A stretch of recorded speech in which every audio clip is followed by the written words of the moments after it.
Hello दोस्तों, भारतीय युद्ध नीति में आप सभी का स्वागत है। दोस्तों, दुश्मन का दुश्मन दोस्त होता है।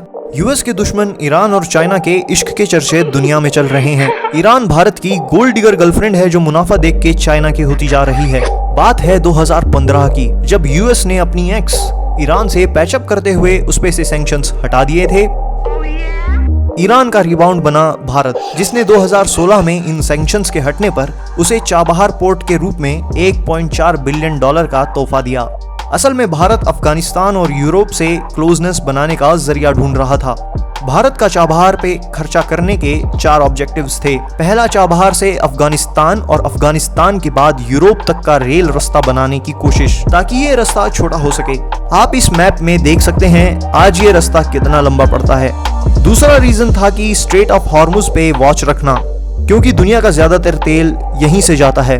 तीसरा रीजन ये है कि चाइना ने पाकिस्तान में ग्वादर पोर्ट बनाया है। इंडिया को जरूरी था कि इस पोर्ट पे वॉच रखे। चौथा बड़ा रीजन है कि पाकिस्तान को घेरने के लिए भारत अपने सैनिक अफगानिस्तान में पहुंचा सके। मगर 2019 में यूएस और ईरान के रिश्ते फिर बिगड़ गए। भारत को ईरान से ऑयल इंपोर्ट करना बंद करना पड़ा। चाबहार का तोहफा सूना रह गया। भारत चाबहार ब्रेसलेट की किश्त नहीं चुका पाया, क्योंकि उसका मतलब था यूएस से दूरी।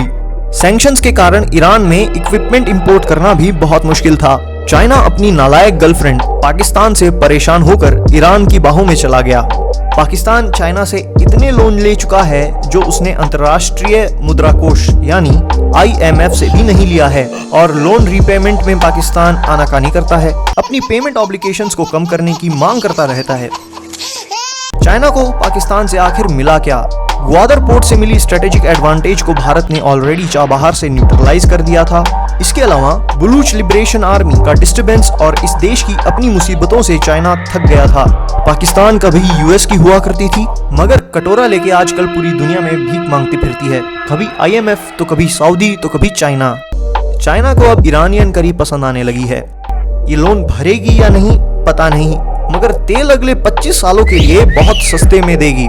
इससे चाइना अपना खोया हुआ स्ट्रेटेजिक एडवांटेज वापस ले पाएगा। चाइना को मिलेगा ईरान का पोर्ट बंदरे जस्क और किश्क आइलैंड। हमने अपनी पुरानी वीडियोस में बताया था कि चाइना की गर्दन भारत के पास है। मलक्का स्ट्रेट को चौक करके भारत उसकी ऑयल सप्लाईज बंद कर सकता है, मगर अब चाइना के पास होगी पूरी दुनिया की गर्दन, स्ट्रेट ऑफ हॉर्मुज। इसलिए वो $400 बिलियन अगले 25 सालों के लिए अपने नए इश्क पर लुटाने को तैयार है। क्या ये इश्क है या पागलपन?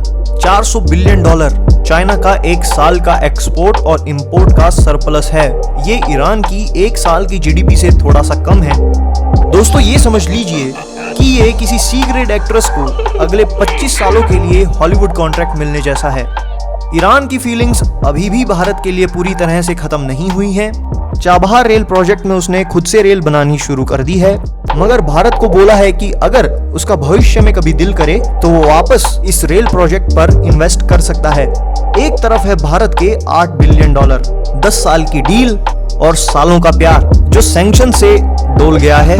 दूसरी तरफ है $400 बिलियन का अमीर चाइनीज बॉयफ्रेंड जो उसे चांद पे ले जाएगा। चाइना ने ईरान को कोरोना का दर्द दिया, यूएस ने घास नहीं डाली, भारत ने उसे दिल दिया। मगर डिप्लोमेसी में स्ट्रॉन्ग नेशन का सपोर्ट होना जरूरी है। ईरान की कोई गलती नहीं है, ना ही उसके पास कोई और चारा है। चाइना मौके पे चौका मार रहा है। भारत कोरोना और चरमराई अर्थव्यवस्था से जूझ रहा है। क्या ये यूएस की सबसे बड़ी गलती है? क्योंकि स्ट्रेट ऑफ हॉर्मुज का हाथ से जाना सारी दुनिया के लिए खतरनाक है। क्या ये चाइना की सबसे बड़ी चाल है या इश्क का पागलपन है? क्या भारत अब कुछ कर पाएगा? देखेंगे आने वाले एपिसोड्स में। लाइक, शेयर और सब्सक्राइब करना ना भूलें। जय मां भारती।